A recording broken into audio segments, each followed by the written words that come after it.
You know? Take my horse to the old town road. I'm gonna ride like I can't no more. I'm gonna take my horse to the old town road. I'm gonna ride like I can't no more. Got the horses in the back.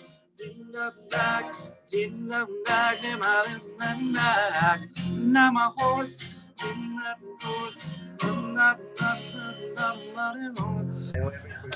Ilya Bratman is my hero, a war veteran who came and inspired RAJE and created a program together with his friends of madrichim, mentors, to create new generation of leaders. And these people took many groups to Israel and created RAJE as we know it today. So we really want to thank you, Ilya, for being a leader who continues to lead us through Hillel programs in Baruch College, in Baruch College, and all over the State area. I have this amazing picture that hangs on my wall here, right? And it's a picture of Golda Meir and Menachem Begin, right? And they're talking to each other, right? In the 1950s, right? And on top it says, in Israel, in order to be a realist, you must believe in miracles. Mm. And I love that line, right? So yes, you know, we haven't seen each other. We have lost some touch with folks, you know, Rabbi Katzin, you know, it's so hard. We've, you know, Rabbi Katzin and I went on like, I think 4 or 5 trips together. Imagine that's like 200 people, just wow. those, you know, few trips and all the rest of the amazing experiences. So the effort, we must make the effort, right? To be together and to be really connecting again. And Rosh Hashanah is no other place or time that's better than now to reconnect online at this point, and then more closely, more quickly together. I'll give you a joke that is heard that Rabbi Katzin would love. It's a Bukharian joke. It's already funny. I mean, so I heard it from a Bukharian, so it's okay. Okay. So it's one, you know, Bukharian gentleman says, you know what, I'm gonna be committed and more responsible, and I'm gonna start wearing a mask, right? Because, you know, it's the right thing. I see people are saying we should do it. So he says, I'm gonna go to shul on Rosh Hashanah. I'm gonna wear a mask. You know, it's a responsible thing to do. He comes to shul on Rosh Hashanah. He wears a mask. He walks into the shul. No one is wearing a mask. No one. He's like, what is going on? No one is wearing a mask. He's walking around. He's the only one. People are looking at him. So he sees one more guy wearing a mask. He's sitting in the back. He's like, okay, it's my guy. He goes over there to him. He sits next to him. The guy says, oh, you have corona too? Oh, gross. So I think that's very apropos to us, like to our community, right?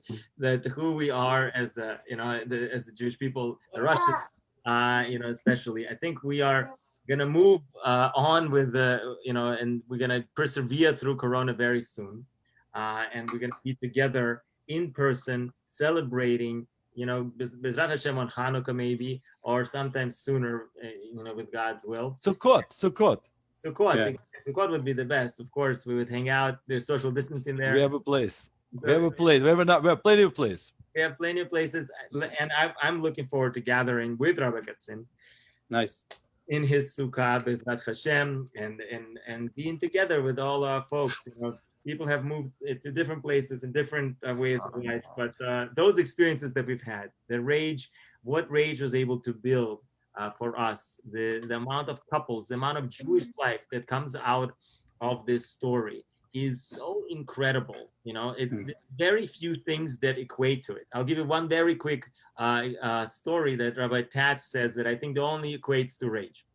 Mm-hmm. There was a famous story, right, in the Lot's ghetto, famous story, where a woman was in the Lot's ghetto, and she was pregnant, and she was part of a large Jewish family, and she was you know, large enough for that time, and she was pregnant, and there was no one to see in the Lot's ghetto, no doctors.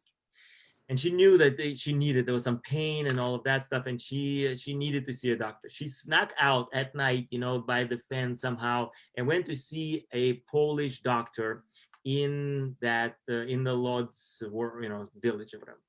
And she went to see one doctor whom she knew, and the doctor saw her and said, "Listen, if you stay in the ghetto, you will die, and your child will die, and everybody will die. Why don't you come and stay with me and give birth here?" And she said, I can't. I can't leave my husband and my family. I can't. She said, "Okay, bring them." Really? Okay. So she goes back. She sneaks back into the Lodz ghetto, and she said to her husband, "I met this doctor who says I can come." He says, "We can't leave. I can't leave my family." He says, "Let's bring them." So 13 people arrived at this doctor's door. Okay. And she said, okay. She put them up in her attic for 26 months. Okay, 26 months. These 13 people lived in the darkness in the attic, including 10 months when Gestapo used the house as the center, as their center. Okay, and she took away their waste and fed them for 26 months until the end of the war and until they were able to leave and survive. Wow. A couple of years ago, right, there was a wedding of one of the grandchildren of the lady who left Lodz to give birth in this woman's doctor's home. The great-grandchild was getting married at Woodmere, right? The center of the Jewish people, right? And they found the great-grandchildren went back to Poland and found this woman, the doctor. She was still alive. They brought her to the wedding, to this incredible wedding, right? Oh. And this wedding with hundreds of people that came out from those 13 that survived, they celebrated together with this woman. And they came to her and said, why did you do this? How did you do this? And she said, I thought a few of us can save Poland. And I was wrong, but at least I was able to save you. Rabbi Katzin is, in a way, that woman. Rabbi Katzin saves a generation of the Jewish people. A generation of Jewish people. We are lost as well, unfortunately, and many of our brethren who came to the States and to Israel, unfortunately, are incredibly disconnected and not passing on. They're not celebrating at a wedding in Woodmere and having this incredible passion for who we are as the Jewish people. We have lost that. And RAJE and under the leadership, and more importantly, under the the love of Rabbi Katzin, which is incredible. And everybody knows that it's something that is immeasurable. We are able to recubes ourselves as a Jewish people, and we are very, very lucky to be able to do that.